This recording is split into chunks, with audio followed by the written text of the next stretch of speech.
Hey everyone, what's going on? Been a long time since I put out a video on YouTube, and feel that I owe you guys one, so I'll throw this one out there. This is just going to be a quick update video on the 2016 ball python hatchlings. So a lot of them have been sold, but we got some animals still available. Some of these animals we're actually going to keep, but we're willing to listen to all offers on them. So I'm going to start out by showing you guys an animal that's actually not a 2016. This is an animal that is not for sale. I just wanted to give you guys a quick update on him. Get rid of that glare. This right here is our GHI Black Pastel male. We're hoping that he breeds a couple females this year. So far, no luck. He hasn't locked up with anything, but a nice looking animal nonetheless. So just thought I'd show him off a little bit. That's the first guy. Next up, we have our banana enchi. No, this is actually a banana fire. Initially, we had thought it was maybe a banana enchi, but now we're almost certain that it is in fact a banana fire. So you can see that she's put on some nice size already. She doesn't have too much black flecking going on. Very nice looking animal. The contrast has stayed pretty good on her. This is a pretty accurate look at her colors that you're seeing right now. She's basically very yellow, and the pink is very bright as well. So give you a comparison shot next to my hand so you guys get a good idea of how big she is. So she's one of our best feeders. She's been doing really well for us. She has a little bit of a mean streak in her, but a very nice looking snake nonetheless. And you can see she wants to nail my hand. I'll just put her back here. Okay. So next is an animal we picked up at the last CRBE, which was in September 2016. This animal is a Orange Dream Pastel. So she's darkened up quite a bit since we got her. She was a lot brighter than this before. She still looks nice. You could see like the slight difference between her and a regular pastel.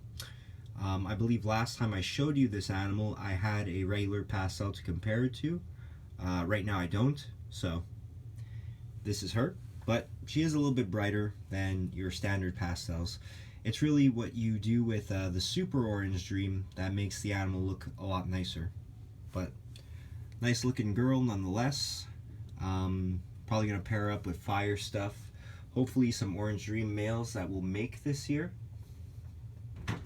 But a couple plans for her down the road. This next animal is really nice looking. He tends to be a little bit of a bitey guy as well, so hopefully, there you go, he doesn't take too many shots at us. But this is what we have labeled as a Superfly Mochi, which means we think this guy is a Super Pastel Fire Mojave Enchi. So we believe that this is a 5 gene animal, but it's going to be a little bit hard to tell, to be sure, I should say, until we breed this guy and we see what ends up popping out. The yellow is actually not showing up on the camera as well as it does in person, obviously. He's a lot brighter than this. He's coming out almost like as if he has a bluish color to him almost, from what I'm seeing here on my iPhone. But now it just changed color, so that's kind of what he looks like in person. He's maybe just a little bit more yellow than this. And there's that bluish tint again. So yeah, this was probably our best clutch of the season. This was the Firefly bred to the Pastel Mochi. So we got really nice animals from that clutch, and you're about to see a couple of them here. We've kept about three animals from that clutch. One of them we're definitely putting up for sale, but this guy is probably a keeper unless we get some kind of insane offer. So, you know, a potentially 5-gene male goes a long way, especially the fact that it has Enchi in it. Now this animal has a little bit less in it, but in my opinion looks prettier. But again, it's going to depend on what you like. I've said it in the past, guys, I'm a fan of carpet pythons, mainly the jungle carpet pythons. I'm a huge fan of yellow on snakes. So this animal right here is a superfly Enchi. So this is just like her brother that you just saw, but without the Mojave in it. At least we believe. Anyways, so I find this animal, it's a lot easier to tell that it has that super pastel gene in it. You could see the head is totally faded out. It has that really cool Enchi headband that you tend to see. It's just that you almost don't see it on her because the white on the head is so bright. But you could see kind of where the yellow begins, and it does that that wrapping around the head effect. So she's a really nice animal. This is probably my favorite ball python that we currently have in our collection. I find her pattern is just very unique. And what else could I say about her? A little bit mean, kind of like her brother. But, you know, the fact that she's a 4-gene female, you know, pastel, fire, and Enchi, makes her pretty valuable to us. And again, I find that even if she didn't have the 4 genes in her, she ends up being a pretty spectacular looking animal. So that's definitely one of my favorites that we produced this season. So I'll just put her back. And next up is actually one of the animals from the banana clutch, but rather than show you her, I'll actually go to the other sibling from that clutch I was just talking about, which is this guy here, and this guy is for sale. So this animal here is the Firefly Enchi. So looks a lot like the female we just saw, except, you know, the pattern is a little bit less blushed out, especially when it comes to the head, but you could see it still has that cool headband around the head. You know, a nice kind of faded head, almost looks like there's a heart there, but very reduced pattern. You could see there's hardly any like black flecking, a couple dots here and there, but very nice looking animal. It's crazy what the Enchi does to this combo. Typically your pastel Enchi is not going to look too great in my opinion. All the ones I've seen, they get really like brown as they age, but this guy, you know, he's a couple months old now and he's still very bright yellow. So, and like I said, the pattern is just very, very clean. This male is available for sale, so please contact us at Safari Reptiles on Facebook or Safari Reptiles on Instagram if you're interested in this male. So he's a really nice looking animal. To be honest, I find the 5-gene animal is almost the uglier of these three, just because he looks a little bit more brown. But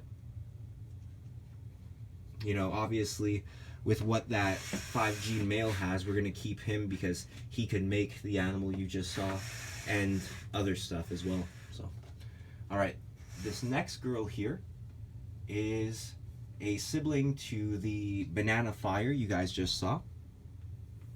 Yeah, get rid of that piece of aspen there. It's kind of bothering me. Okay, so this here is what we believe to be, at the very least, a Firefly Spider Mojave. Now, it potentially might have Enchi in it. I'm not too sure, to be honest with you, just because when the snake was born, it was very bright. Now it's dulled out quite a bit. This is a nice looking female. But again, you know, I find her pattern really cool.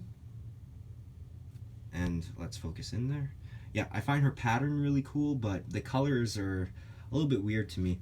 It is kind of cool though how you have like more of a grayish color on top and then more of a bright yellow down the sides. But this female is available for sale. Out of all our 2016 babies, I believe this girl right here was the best feeder. She's the one that took Frozen right off the bat. which, you know, is going to be typical of spiders. I find that the spider gene tends to have a really strong feeding response. So let's put this girl back. And now we're going to go to like some stuff that's not as crazy as a couple of animals I just showed you, but still very nice nonetheless. Actually, this guy's pretty great looking.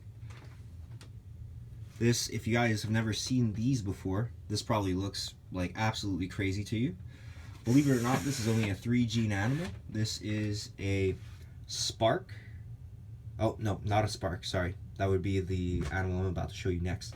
This is a Spectre Yellow Belly Pastel, otherwise known as a pastel super stripe.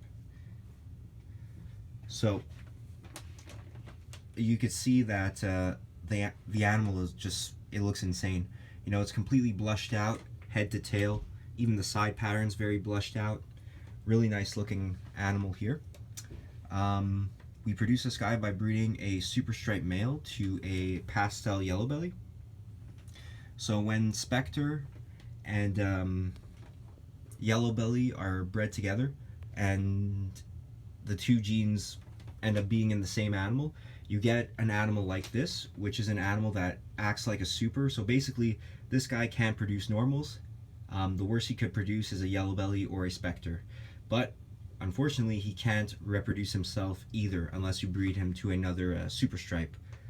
Or if you breed him to, you know, an ivory or a yellow belly or another Spectre. So if you breed him to a normal, there's no way you can make another super stripe. So I hope that came out clearer than it sounded, but very nice looking animal. Again, we have already a mature male, proven breeder of the last 2 or 3 years. That is a super stripe, and all this has in it that's extra, believe it or not, is pastel. So this guy is up for sale, but we're not like, you know, pushing to sell him right now. Like, you know, we won't give him away because at worst, if we don't sell him, we'll just replace his father with him, and you know, we'll have the super stripe animal plus the pastel. So very nice looking snake nonetheless. Probably for the price that they sell for, one of the nicer looking animals you could get for that money. And the next animal here is an animal that basically works the same way, except instead of the Spectre, you're using the Spark. This right here is a puma, and this puma is really cool because it actually has a little paradox spot on it. That little brown fleck there, it'll be hard for it to show up on camera, but that's like, you know, the scalation that you would find on a normal ball python. So this is our first, I guess, kind of paradox animal that we've ever produced, even though, you know, it's just that little fleck, but still cool nonetheless. This is a female, and this animal was actually like the Mojave Stinger, which has marked fire in it. It might be the fire that we're unsure of rather than the Enchi. Joseph's a lot better at telling the genes apart than I am when they're all mixed together like that. But anyways, much like that animal, this animal fed frozen right away. So she's a really good eater. You could tell she's one of the fatter 2016s that we have. And these guys actually have really cool eyes. They have eyes like the ivory, which are, you know, those black eyeballs, and the pupil is red. I don't know if I could get that to show. Yeah, it'll be hard for that to show on the camera, but really nice looking animal in my opinion. Some people don't like the puma just because it has basically an extreme lack of pattern. You know, you have your slight orangey color on their going down their spine, but other than that, you know, they almost look like an ugly ivory. But needless to say, I really like this animal, just again because it has that cool paradox spot, and also because she's probably one of the best feeders of the 2016 season. So, and yeah, Spark works the same like the Spectre gene with the yellow belly gene. So again, she can't produce other pumas unless you put her to something that has spark in it as well. I think before I said that you could produce a super stripe by putting a super stripe to an ivory. Things tend to get a little bit confusing, like I said, especially I haven't been as involved in the ball python like hobby lately, so a lot of my knowledge on the genes and the way they work, I need to kind of like brush up on it. But again, it's an animal that acts like a super. It can't create normals. The worst you're going to get is a spark or a yellow belly from this animal. So put her back. And the next two animals are a little bit easier to explain because they're just simple pastel ivories. We have the female right here. Whoop. The female right here. And we're probably going to do this video in 2 parts just because I see we're already at 16 minutes and I've only gone through about a third of our animals. So stay tuned for part number 2. That'll probably be out next week, just because I have some other stuff I have to do here today. So pastel ivory, this is a super yellow belly. It can't create normals. The worst that this thing could create is a yellow belly. So that's kind of cool, especially if you have your highways or your freeways. A female pastel ivory is pretty useful, and she's pretty nice. But the male that I'm about to show you, her sibling, is much nicer even than she is, because you could see she has some nice yellows going down her, but the male is a lot brighter. I'll show you guys him right now, and he'll be the last one that I show you guys for today. And if you guys are interested in any of the animals that you saw today, you could let me know, and we could see what we could work out for you. So you could see this dude is a little bit mean, but I mean, he's stunning. I really like the broken up yellow stripe that goes down his back. He's been mean since birth, so I'm sure if you work with him enough, he'll calm down like most any reptile, let alone ball python. But ball pythons, especially once they get to that 1,000-gram range, they tend to really relax and calm down. So hope you guys enjoyed this video. Showed you guys some cool stuff in my opinion. Actually didn't show you guys, I don't think, any orange ghost stuff, which is typically what we're known for here at Safari Reptiles. I'll show you more of that stuff in the coming videos. But yeah, I know it's been a while, guys, that I haven't posted a video. Life has been super hectic as of late. So basically, when I am here at Safari Reptiles, I try to go, get as much clean as I can. I'm very limited on my time. I work night shifts now. I do 9 p.m. till 7 a.m. in the morning. I do that 4 days a week, where I'm doing the 40-hour week. And then, I usually end up sleeping Friday during the day. I get here on Saturday, and today I'm actually here on Monday. So I don't really have much time for myself or for my fiance. So that's, I guess, in a nutshell, why the videos haven't been coming out quite as frequently. But I'm going to do my best, get more videos out there. The 2017 breeding season is upon us. I believe we have the Montreal Expo coming up in spring here, so stay tuned for more videos. We got some cool stuff going on here. So please like us on Facebook, Safari Reptiles, and like us, or follow us, I should say, on Instagram, also Safari Reptiles. Thanks, guys, and take care.